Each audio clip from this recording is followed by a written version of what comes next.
ಅದು ಈಜು ಬರಲ್ಲ, ತಲೆ ಸುತ್ತುತ್ತೆ ಅಂತ ಹೇಳ್ತಾರೆ. ಅಂಥವ್ರು ಯಾಕೆ ಈ ಸಾಹಸಕ್ಕೆ ಪ್ರಯತ್ನ ಪಟ್ಟರು ಅಂತ ನನಗಂತೂ ಗೊತ್ತಾಗ್ತಿಲ್ಲ. ಯಾಕೆಂದರೆ ನಾನು ಎಲ್ಲರ ಜೊತೆ ಮಾತಾಡಿ ಸ್ವಲ್ಪ ಹೇಳಬೇಕಾದ್ರೆ, ಹೇಳಿಕೆ ಕೊಡಬೇಕಾದ್ರೆ ಸರಿಯಾದ ರೀತಿ ಯಾವುದು ಸತ್ಯಾಂಶ ಅದು ಎಲ್ಲ ಏನೇ ಆದರೂ ಅವರು ಪ್ರಾಣ ಹೋಗಿದೆ. ಈಗ ನಾವೇನೇ ಅದ್ರ ಬಗ್ಗೆ ಚರ್ಚೆ ಮಾಡೋದಿರಲಿ, ಮುಂದೆ ಏನಾಗಬೇಕು ಅನ್ನೋದನ್ನೆಲ್ಲ ನಾವೆಲ್ಲ ಚೇಂಬರ್ನವರು, ನಿರ್ಮಾಪಕ ಸಂಘದವರು, ನಿರ್ದೇಶಕರು, ಸಾಹಸ ಕಲಾವಿದರನ್ನೆಲ್ಲ ಸೇರಿಸಿ ಒಂದು ತೀರ್ಮಾನಕ್ಕೆ ಬರ್ತೀವಿ. ಈ ರೀತಿ ಯಾವುದೇ ಕಾರಣಕ್ಕೂ ಇವರೆಲ್ಲ ಸ್ವಲ್ಪ ಯೋಚನೆ ಮಾಡಿ, ನಾನು ನೋಡಿದೆ ಅದನ್ನೆಲ್ಲ ನಿನ್ನೆಯಿಂದ ರಾತ್ರಿಯಿಂದ ಇವತ್ತು ಬೆಳಗ್ಗೆಯಿಂದ ಸಾಯಂಕಾಲ ತನಕ ನೋಡ್ತಾನೆ ಇದ್ದೀನಿ. ಆದರೂ ದೃಶ್ಯ ನೋಡಿದಾಗ ನಮಗೇನೆ ಎದೆ ಜಲ್ಲನ್ನಿಸ್ಬಿಡುತ್ತೆ.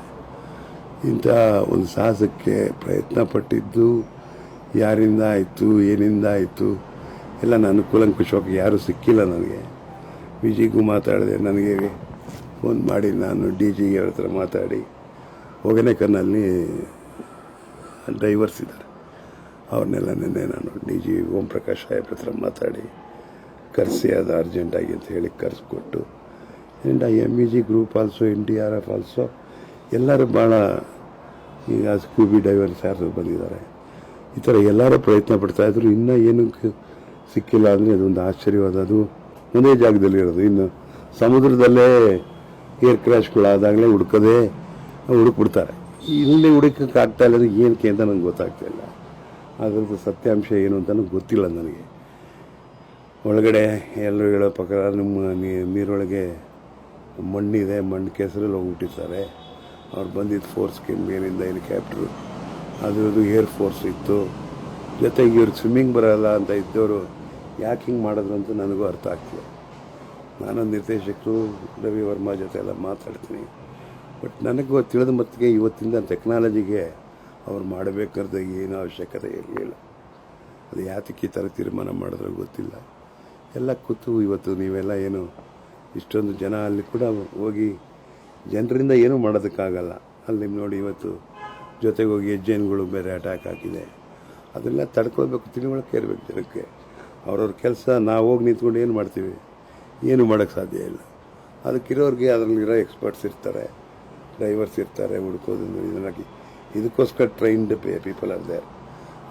ಅಂಥವ್ರು ಹೋಗಿದಾಗ ನಾವು ಕೂಡ ಅವರಿಗೆ ತೊಂದರೆ ಕೊಡದಿದ್ದಂಗೆ ದೂರದಲ್ಲಿ ನಿಂತ್ಕೊಂಡು ಅವ್ರು ಒಳ್ಳೇದಾಗಲಿ, ಬೇಗ ಅವ್ರ ಮನೆಯವರಿಗೆಲ್ಲ ಶಕ್ತಿ ತುಂಬಲಿ. ಪಾಪ ಈಗ ತಾನೇ ಮದುವೆ ಆಗಿತ್ತೇನೋ ಅಂತ ಕಾಣುತ್ತೆ ನನಗೆ. ಒಬ್ಬರಿಗೆ ಇನ್ನೊಬ್ಬನಿಗೆ ಆಗಬೇಕು ಅಂತಲ್ಲ, ಇನ್ನೊಬ್ಬನಿಗೆ ಎಂಗೇಜ್ಮೆಂಟ್ ಏನೋ ಆಗಿದ್ದ, ಹುಡುಗಿ ನೋಡ್ತಾ ಇದ್ದ. ಹೌದಾ, ಸರಿ.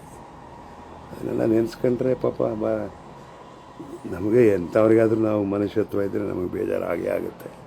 ಅದು ಚಿತ್ರರಂಗದಲ್ಲೇ ಜೀವನ ಮಾಡಿರೋದ್ರಿಂದ ನಾನು ಕೂಡ ಬೇಕಾದಷ್ಟು ಸಹ ಕಲಾವಿದರ ಜೊತೆ ನಟನೆ ಮಾಡಿದ್ದೀನಿ, ವಿಲನ್ ಪಾತ್ರ ಮಾಡಿದ್ದೀನಿ. ಆವಾಗಲೂ ಕೂಡ ನಾವು ಸ್ವಲ್ಪ ರಿಸ್ಕ್ಗಳನ್ನು ತಗೊಂಡಿದ್ವಿ, ಇಲ್ಲನಲ್ಲ. ಸಿಮ್ಲಲ್ಲಿ ಹೋದಾಗ ನಾನು ವಿಷ್ಣುದ ಮೇಲೆ ಬೀಳ್ತೀವಿ, ಅದು ಐಸಿದ್ದಂಗೆ ಇರುತ್ತೆ. ಬಟ್ ಕೆಳಗಡೆ ಏನಿರುತ್ತೆ ಗೊತ್ತಿರೋದಿಲ್ಲ. 150 ಅಡಿ ಬಿದ್ದಿದ್ವಿ. ನಾನು ವಾಪಸ್ ಬರ್ಬೇಕಾದ್ರೆ ಸಾಯಂಕಾಲ ಆಗೋಯ್ತು.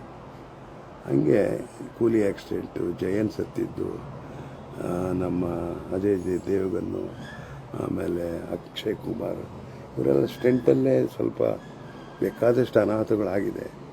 ಕೂಲಿಲಾದಾಗ ಇಡೀ ಪ್ರಪಂಚನೇ ಅಮಿತಾಬ್ ಬಚ್ಚನ್ಗೋಸ್ಕರ ಪ್ರೇ ಮಾಡೋದು. ಬಟ್ ಇದು ಮುಗಿದೋದ್ರಿಂದ ಬೇಗ ಅವರ ಕುಟುಂಬಕ್ಕೆ ಶಕ್ತಿ ಕೊಡಲಿ ಅಂತ ಕೇಳ್ಕೊಳ್ಬೋದೇ ಹೊರತು, ಅಂದರೆ ನನಗೇನಪ್ಪ ಅನಿಸುತ್ತೆ ಅಂದರೆ, ಅವ್ರಿಗೆ ಇವತ್ತಿನ ದಿನ ನಟರೆಲ್ಲ ಬರಬೇಕಾದ್ರೆ ಎಲ್ಲ ಡೆಡಿಕೇಶನ್ ಇಟ್ಕೊಂಡೇ ಬರೋದು. ನಮ್ಮ ಥರ ರಾಗಳಲ್ಲ. ಎಲ್ಲ ಅವರೆಲ್ಲ ಫಿಸಿಕ್ ಇರಬೇಕು, ನಟನೆ ಕಲಿಬೇಕು, ಡ್ಯಾನ್ಸ್ ಕಲಿಬೇಕು, ಇನ್ನೊಂದು ಮಾಡಬೇಕು ಒಂದು ಆಸೆ ಇಟ್ಕೊಂಡು ಪಾಪ ಚಿತ್ರರಂಗ ಬಂದಿರ್ತಾರೆ. ಅವ್ರಿಗೆ ಇಷ್ಟು ಬೇಗ ಈ ಸಾವಾಗಿದ್ದು ನಿಜವಾಗ್ಲೂ ಭಾಳ ದುಃಖಕರವಾದ ಸಂಗತಿ. ನಾನು ಕುಳಿತು ಎಲ್ಲರ ಜೊತೆ ಮಾತಾಡಿ ಏನೇನು ನಮ್ಮ ಕೈಲಿ ಏನಾಗುತ್ತೆ, ನಾವೆಲ್ಲರೂ ಚಿತ್ರರಂಗ ಜೊತೆಗೆ ಸರ್ಕಾರದ ವತಿಯಿಂದ ಏನಾದರೂ ಆಗಬೇಕಾದ್ರೆ ಎಲ್ಲರೂ ಕುಳಿತು ಮಾತುಕತೆ ನಡೀತೀವಿ. ಏನೇ ಮಾಡಿದ್ರೂ ಅದು ಅವ್ರ ಪ್ರಾಣ ಹೋಗಿದೆ, ಅದನ್ನು ಮಾತ್ರ ತರೋಕ್ಕಾಗೋದಿಲ್ಲ.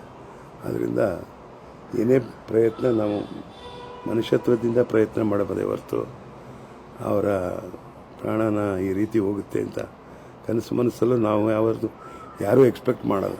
ಸಡನ್ನಾಗಿ ಈ ಥರ ತೀರ್ಮಾನಗಳು ಭಾಳ ಆತುರಪಟ್ಟು ಉತ್ಸಾಹ ಬಂದ್ಬಿಟ್ಟು ತಗೊಂಡ್ರೆ ಈ ಥರ ದುರಂತಗಳು ಸಂಭವಿಸುತ್ತೆ.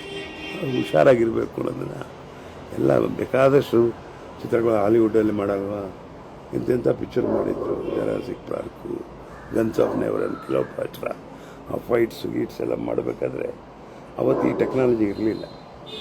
ಆದರೆ ಆವತ್ತಿನ ಕಾಲದಲ್ಲಿ 100 ಕ್ಯಾಮ್ರಾ ಇಟ್ಟು ತೆಗೆದಿದ್ರು. ಗನ್ಸ್ ಆಫ್ ನೆವರ್ ಇದು ಎಂಥದಪ್ಪ ಪಿಕ್ಚರ್ ಹೆಸರೇನು, ಚಾರಿಯಟ್ರಿಸ್ ತೆಗೆದು 100 ಕ್ಯಾಮ್ರಾಸ್. 100 ಕ್ಯಾಮ್ರಾಸ್ ಎಲ್ಲಿಡೋದು? ಈಗ 5 ಕ್ಯಾಮ್ರಾ ಇಡೋದಕ್ಕೆ ಕಷ್ಟ. 100 ಕ್ಯಾಮ್ರಾಸ್ ಚಾರಿಯಟ್ರಿಸ್. ಸರ್, ಇದು ಒಂದು ಪ್ರಿಕಾಷನರಿ ಅಂತ ಈಗ ಆಗಿದ್ದಾಗಿ ಹೋಯಿತು. ಸೊ ಮುಂದೆ ಸಾಹಸ ಕಲಾವಿದರಿಗೆ ಒಂದು ಏನಂದರೆ ಒಂದು ಬಂಡ ಧೈರ್ಯ ಅನ್ಬೋದು, ಅಥವಾ ಎಲ್ಲವನ್ನೂ ಮಾಡ್ತೀನಿ ಅನ್ನೋಂಥ ಒಂದು ಧೈರ್ಯ ಸಹಜವಾಗಿದ್ದೇ ಇದೆ ಎಲ್ಲ ಸಾಹಸ ಕಲಾವಿದರು. ಸೊ ಆ ಥರ ಮುಂದೆ ಆಗದೇ ಇರುವಂಥದ್ದು ಏನು ಸರ್ ಪ್ರಿಕಾಷನರಿ? ಎಲ್ಲರೂ ಮಾಡಿರ್ತಾರೆ. ಏನು ಇದು ಈ ಸತಿ ಬ್ಯಾಡ್ ಲಕ್, ಅದಕ್ಕೆ ಹೇಳೋದು ಅಪಘಾತ ಆಕಸ್ಮಿಕ ಅನ್ನೋದಕ್ಕೆ. ಆ ಮೋಟ್ರ್ ಬೋಟು ಸ್ಟಾರ್ಟ್ ಆಗಿದೆ, ಇವ್ರಿಗೆ ಹೋಗೋದ್ರೊಳಗೆ ಈಗ ಯಾರು ಈಗ ಹೊಸದಾಗಿ ಹೇಳಿದ್ರು ಡೀಸೆಲ್ ಮರಿತ ಮುಗಿದಾಗಿದೆ. ಅದನ್ನು ನೋಡ್ಕೊಳ್ಳೋದ್ರೆ ಎಂಥ ಅನಾಹುತ ನೋಡಿ. ಅದು ಸ್ಟಾರ್ಟ್ ಆಗಲೇ ಇಲ್ಲ ಅಂತಾರೆ. ಅದಾಗಿದ್ದಿದ್ರೆ ಎಲ್ಲ ಸರಿ ಹೋಗೋದು. ಹೋಗಿ ಅವ್ರ ಪಾಪ 2 ಸತಿ ಕೈ ಹಿಂಗೆ ಅಣ್ಣದು ನೋಡಿದೆ, 3ನೇ ಸತಿಗೆ ಹೋಗ್ಬಿಟ್ರು ಪಾಪ. ಅಷ್ಟು ಚೆನ್ನಾಗಿರೋ ಫಿಸಿಕ್ ಇಟ್ಕೊಂಡಿದ್ದಾರೆ ಅವರು. ಆ ಫಿಸಿಕ್ ಇಟ್ಕೊಂಡು ಸ್ವಿಮ್ಮಿಂಗ್ ಬರಲ್ಲ ಅಂದರೆ ನನಗೆ ಏನು ಆಶ್ಚರ್ಯ. ಅದು ಬರದೇ ಇದ್ದವ್ರು ಯಾರಾದರೂ ಜಂಪ್ ಮಾಡ್ತಾರೆ. ನೀರು, ಗಾಳಿ, ಬೆಂಕಿ, ಭಾಳ ಹುಷಾರಾಗಿರಬೇಕು. ನಾವು ಪೆಟ್ರೋಲ್ ಬಾಂಬು ಅದು ಇದನ್ನೆಲ್ಲ ಹಾಕಬೇಕು, ಅವಾಗೆಲ್ಲ ಆ್ಯಕ್ಟ್ ಮಾಡಿದ್ದೀವಿ. ಹಿಂದೆನೇ ಬ್ಲಾಸ್ಟ್ ಆಗಿದೆ. ನಾನು ಒಂದು ಸತಿ ಅಂಥದ್ರಲ್ಲಿ ಗನ್ ಶೂಟ್ ಮಾಡಿದಾಗ ಆ ಭದ್ರಾಚಲ ಅಂತ ಒಂದು ಆ್ಯಕ್ಟರ್ಗೆ ಒಂದೇ ಒಂದು ಕಿಡಿ ಕಣ್ಣು ಬಿತ್ತು. It's all dangerous. ಏನೇ ಡೂಪ್ಲಿಕೇಟ್ ಆಗಿದ್ರೂ ಅದು ಹಂಗಾಗುತ್ತೆ. ಸಿನಿಮಾಗಳಲ್ಲಿ ಇದು ಸಹಜವಾಗಿದೆ. ಬಟ್ ಎಲ್ಲದಕ್ಕೂ ಪ್ರಿಕಾಷನರಿ ಮೆಷರ್ ಮಾಡಿರ್ತಾರೆ. ಮಾಡದೆ ಕೆಲವರು ಈ ಥರ ಆತುರಪಟ್ಟು ಇಲ್ಲ ನಾವೇ ಮಾಡ್ತೀವಿ ಅಂತ. ಇದಂತೂ ಇವತ್ತಿನ ಕಾಲಕ್ಕಂತೂ ಬೇಕಾಗೇ ಇಲ್ಲ. ಇವತ್ತಿನ ಟೆಕ್ನಾಲಜಿಗೆ ನಾನು ಇಲ್ಲಿ ಕೂತ್ಕೊಂಡು ಮಾತಾಡ್ತಿದ್ರೆ ಅಮೆರಿಕಾದಲ್ಲಿ ತೋರಿಸ್ಬೋದು. ಆದ್ದರಿಂದ ಎಲ್ಲ ಥರನೂ ಟೆಕ್ನಾಲಜಿ ಇದ್ದಾಗ ಇವ್ರು ಯಾಕೆ ಈ ಥರ ಆತರ ಅಂತ ನನಗೆ ಅರ್ಥ ಆಗ್ತಿಲ್ಲ. ಹೂಸ್ ಮಿಸ್ಟೇಕ್ ಅಂತಲೂ ಗೊತ್ತಾಗ್ತಿಲ್ಲ. ಪರ್ಟಿಕ್ಯುಲರ್ ರವಿ ವರ್ಮ ಅವರು ಹೇಳುವಂಥದ್ದು, ಯಾಕಂದರೆ ಬಾಲಿವುಡ್ನಲ್ಲಿ ಗುರುತಿಸ್ಕೊಂಡವಂಥವ್ರು, ಹಾಗೆಯೇ ಇಲ್ಲಿ ಹೆಚ್ಚು ಬೇಡಿಕೆ ಇರುವಂಥವ್ರು. ಸೊ ಪ್ರಿಕಾಷನರಿ ಮೆಜರ್ಸ್ ಎಲ್ಲ ತಕ್ಕ ಮಟ್ಟಿಗೆ ತೊಗೊಂಡಿರುವಂಥದ್ದೇ. ಸೊ ಆದರೂ ಇನ್ನೂ ಹೇಳುವಂಥದ್ದು ಏನಾರು ಇದೆಯಾ? ಯಾಕಂದರೆ ಈಗ ಆಗಿ ಹೋಗಿದೆ.